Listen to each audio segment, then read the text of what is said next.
What up, y'all? This is Drew, and in this video, I'll be talking to the music producers out there about why you should buy an OP-1. So I finally went and purchased the OP-1 made by Teenage Engineering, and I did it personally because I'm like, I've been wanting this thing for like 10 years, but I could never really justify the expense until recently. This was before I started selling beats, and I thought my money could be better utilized in other places, like buying gear and DAWs and plugins and microphones and preamps and stuff like that. So I was like, that can wait. But when it dropped back in 2011, the list price was like $850. And I'm like, yeah, nah, I'm good on that. I could probably get Ableton or whatever at the time that I was looking to buy. But I feel like people like myself really didn't know how to take this little synthesizer from this new company. Like, who are y'all? Why does this thing look like a toy? Is it serious? And at that time, I watched a bunch of videos like on Instagram and YouTube. And I'm like, yo, it sounds dope. It looks cool. But does it live up to the hype? So people were kind of still filling out what this thing was back in 2011. But it didn't take long, I feel like, for most people to realize that this was a synth that we all wanted and needed and didn't even know it. So you fast forward to 2017, after some success, Teenage Engineering was having some trouble finding some parts to continue making the OP-1, and it went out of production. They stopped making the OP-1 for a couple years. And after that happened, like, things kind of got interesting. Due to some rumors that the OP-1 was permanently discontinued, the resale value went crazy and it surpassed the original sale price. So a couple months back, in February 2022, the company announced that they would be re-releasing the OP-1, to my delight, to my surprise, but also to my frustration and to my pockets. The sale price increased by like 35%. So it went from like $850 retail to like $1,200-$1,300. And with all that being said, I thought it was a perfect opportunity to get one before the price continued to shoot up, because the value only seems to be getting higher and higher. Now, it was a good opportunity for me to personally invest in my craft and also to buy this little toy, like what seems to be a toy. The value only continues to increase. So that's a good sign. So not only is it a dope piece of gear, but the value is also going up. So it's a worthy investment, I think. There's some that are used and they're selling for more than the retail price right now, which is a good sign. But I am a producer, so the purpose of this video is to make a beat on the OP-1 made by Teenage Engineering. At first glance, the OP-1 might seem a little intimidating or overly simple, depending on the type of person that you are. But in my opinion, honestly, it's kind of both. After playing around with the OP-1 for a couple weeks, I figured out that if you approach it for what it really is, it's actually pretty simple and easy to use, but it can be, a little complex in terms of what it's able to do. The OP-1 can be broken down basically into 4 main modes. So I'm going to talk to you a little bit about those main modes right here. And if you approach it from this perspective, it's actually pretty simple. So the 4 main modes would be Synthesizer Mode, which is right here. This knob right here. You got Drum Mode, which is right here. This little green symbol, whatever that is.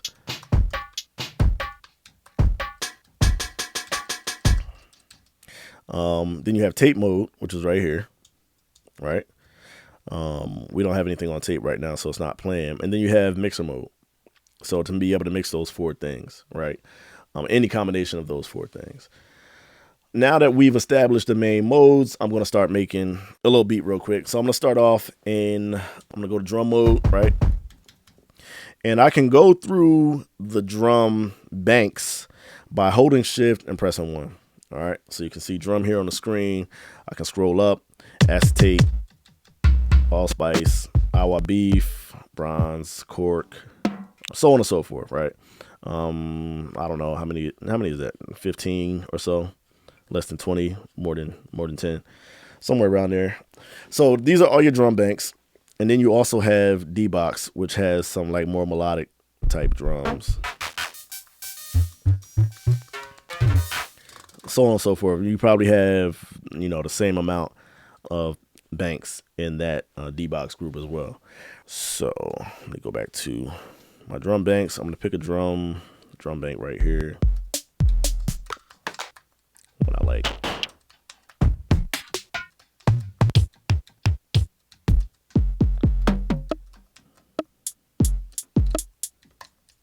All right, so I'm gonna start with that. I'm gonna start with Polymod, right? Then I'm going to go to the tape mode, and I'm going to enable by holding shift and pressing 1, track 1 on tape, right? Digital tape, obviously. There's no real tape here. And then I'm going to hit this little metronome symbol, right? To kind of get me started, I'm gonna hit play.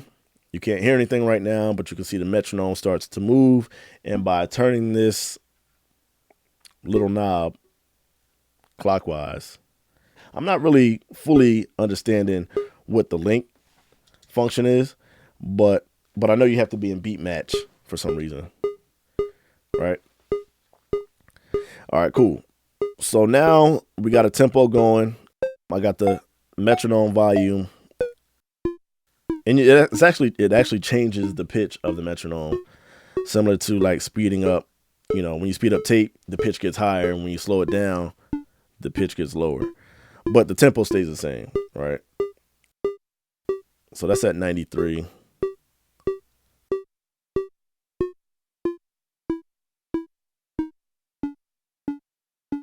Yeah, let's go right around here. So I'm at 93 BPM right now. I can go all the way down to 40, which is crazy slow, or it goes as high as 220, which is crazy fast. But for the purposes of this video, we're gonna go like 90, right?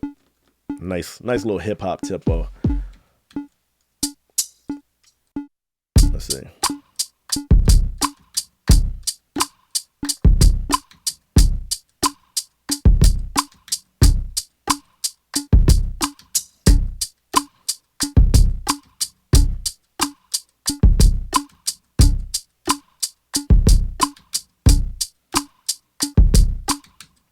All right, cool.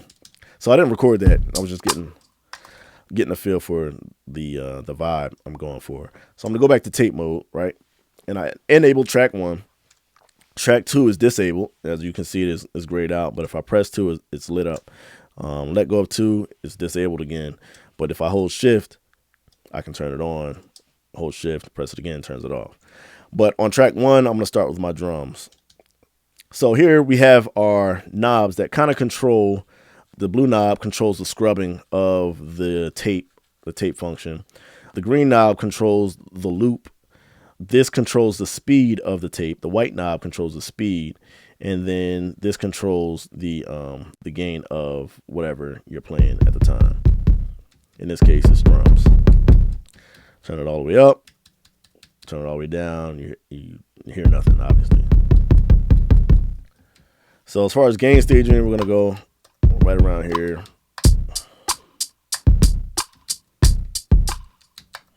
So I'm going to set my loop point before I start to make the beat, because it doesn't do a count off. But you can set the loop so that it gives you 4 clicks before you actually start recording.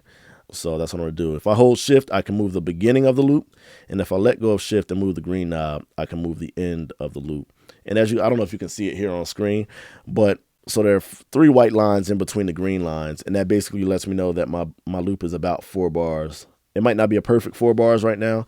So I have 4. I should have a 4 count before the loop actually starts. So which is where the green dot is.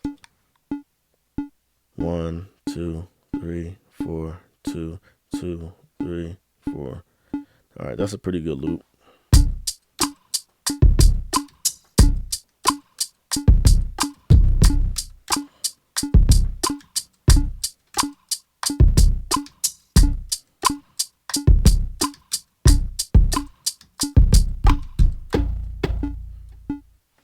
All right, so we're going to go with that.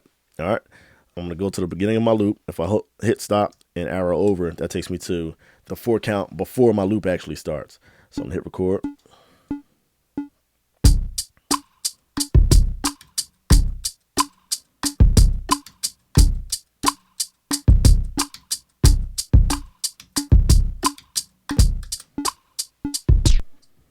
All right, so you can see the loop is a little off, and we're going to make sure that's right on.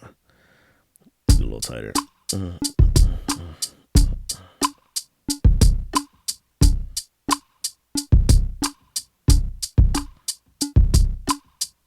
So if you arrow over, you don't have to wait for the whole loop to play out either. If you arrow to the right, you can actually scrub back and forth too.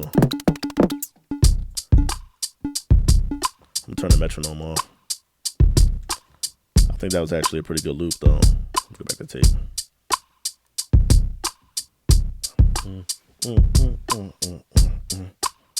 Yeah, so that's a good loop.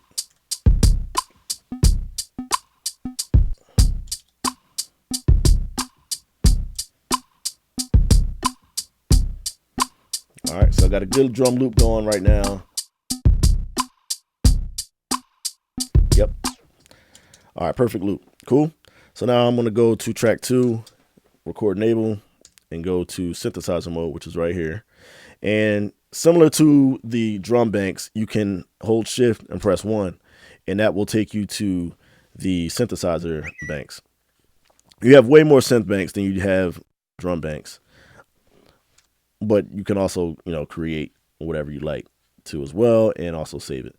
But in the synth mode, in synthesizer mode, you can scroll through. They had, bass synths and DNA, and it probably has, I don't know, anywhere between 20, 25, I would say, in each bank. And they give you 1, 2, 3, 4, 5, 6, 7, 8, 9, I don't know. There's at least 10 to 15 in there. So if I hit play, our loop is going to start.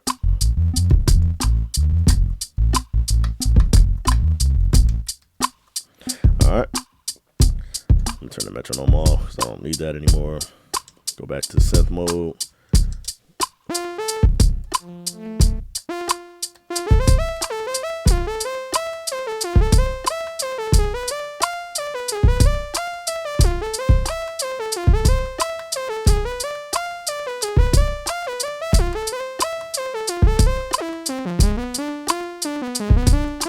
All right, cool. I like that idea. It's just a quick loop. And as you can see, I took the octave down by hitting arrows. So you can go octave down by going left. You can go octave up by going right with the left and right arrows. If you want to get back into the mode where you can actually see the sound, shift will take you to the banks. If you hit synth again, it'll take you back to these keys right here. So this first, I guess these are kind of like, I don't know how you would really identify those. But if you go to this first tab right here, T1, let's call it just tab 1, tab 2, tab 3, tab 4. I don't know if that's the official name for it, but T1, tab 1, T2, tab 2, so on and so forth, right? Tab 1 is the drum engine. So you can affect the sound. You're manipulating the sound through the drum engine, which is T1, right? So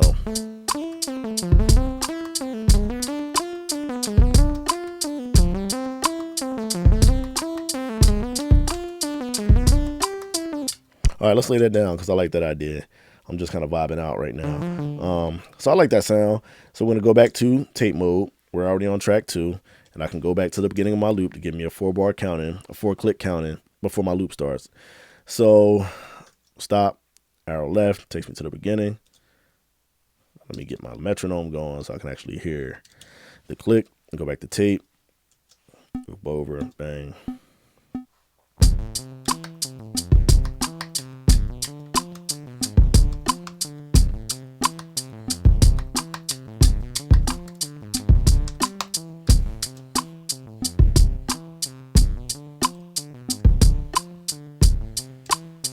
So here we go.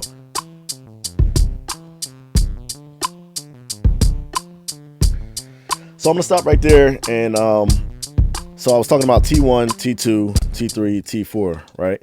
So if I go back to the synth mode, right, I can actually affect this sound. So we have drum engine, and we have the engine, we have the envelope of the sound, and we have the effects for the sound. And then we have LFO, right? So we got our LFO, we got our engine, we got our dynamic envelope. Now I can't affect it because it's already recorded, so it's not going to do anything now by changing it. But I'll do that to the next sound that I add to on track 3, right? So we have our effects and we have our LFO tab, I guess you can call it, for all intents and purposes. So what I like about this is that so let me go to my next sound before I get ahead of myself. Track 3, shift, now it's record enabled, okay? I'm gonna hit play. I'm gonna add another synth sound to what we're doing here. All right, here we go.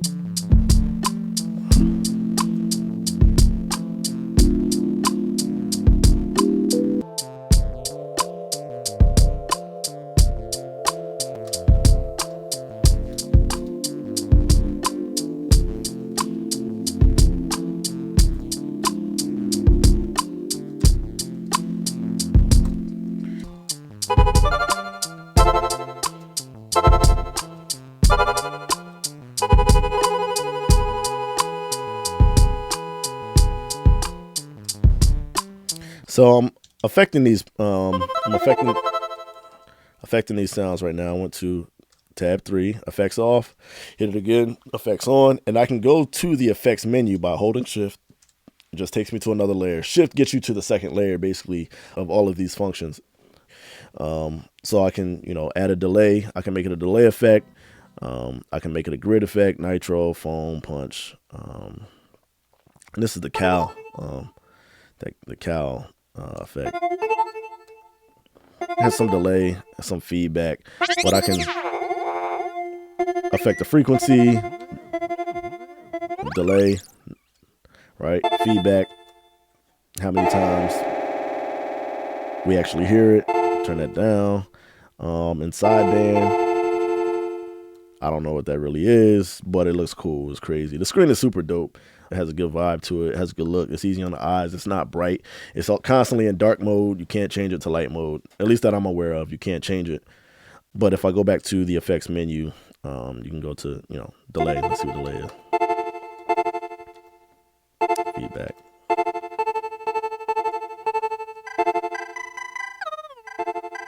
Some like pretty crazy effects, so.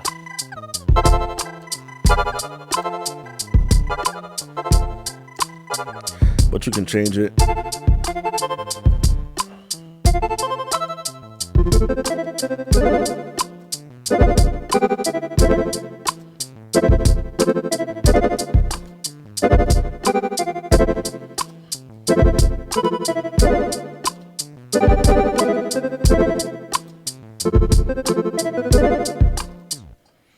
Cool. So let's turn the effect off for a second. So the engine, you can affect the shape of the sound by turning these knobs. You can affect the envelope, the attack. Right. So this is ADSR. So this is the release, the attack, decay, quick decay to the right, longer decay, sustain.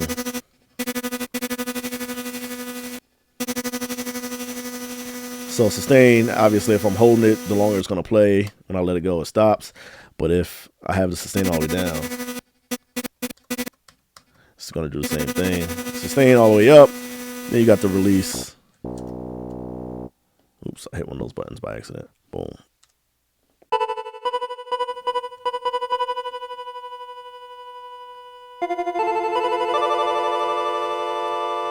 All right, so I'm going to find another sound.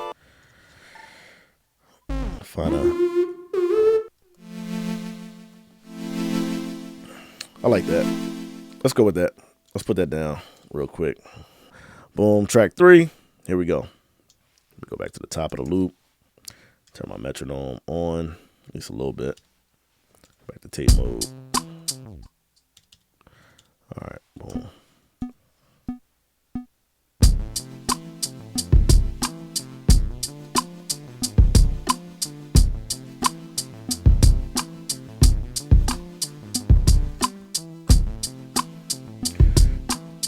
Yeah, I like that. Now I can go to mixer.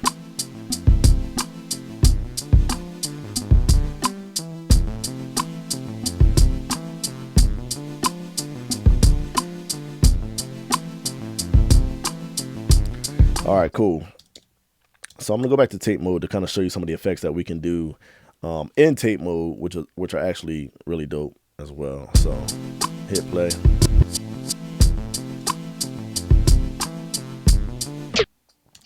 So 1 in is loop in mode. You can change your loop in point. 2 is you can change your loop out point. 3 is kind of turn the loop on or off. 4 is like, what is that? Like a tape stop.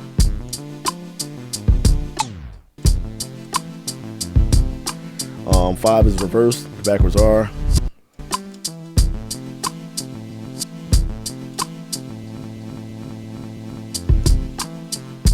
That's just a stutter effect, and it's tempo based, so you can't. I don't think you can affect the repetitions of the repeat because it's locked to whatever your tempo is.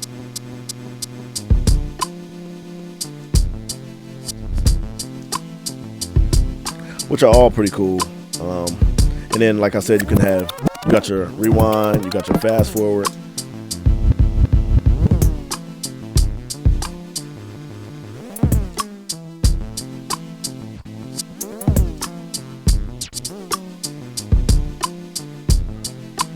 I'll add one more sound just for the purposes of this video. So go to 4, enable it.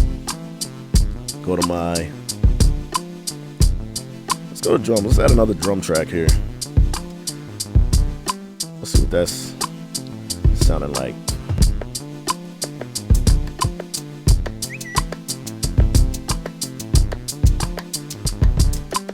We'll add some percussion on track 4. Go back to tape mode. Track 4. Hit play.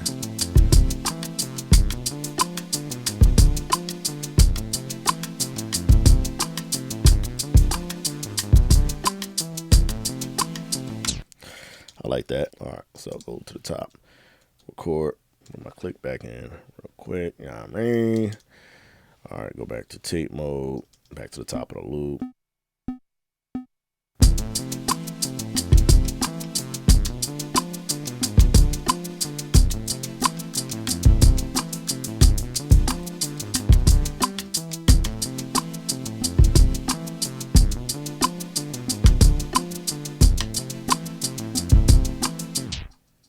Let me lift that track. I don't want to do that.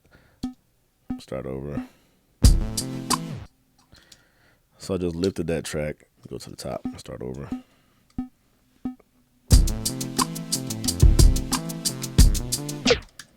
One more time. To the top of the loop.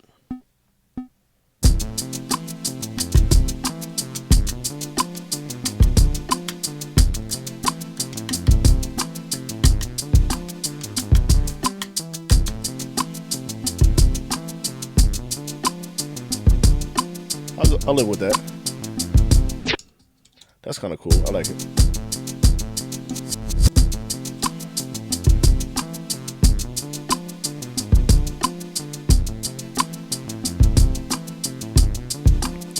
And that's how you make a beat on and that, my friends, is how you make a beat on the OP-1. Again, I'm extremely happy with the purchase. I'm still learning it. It's only been a couple weeks.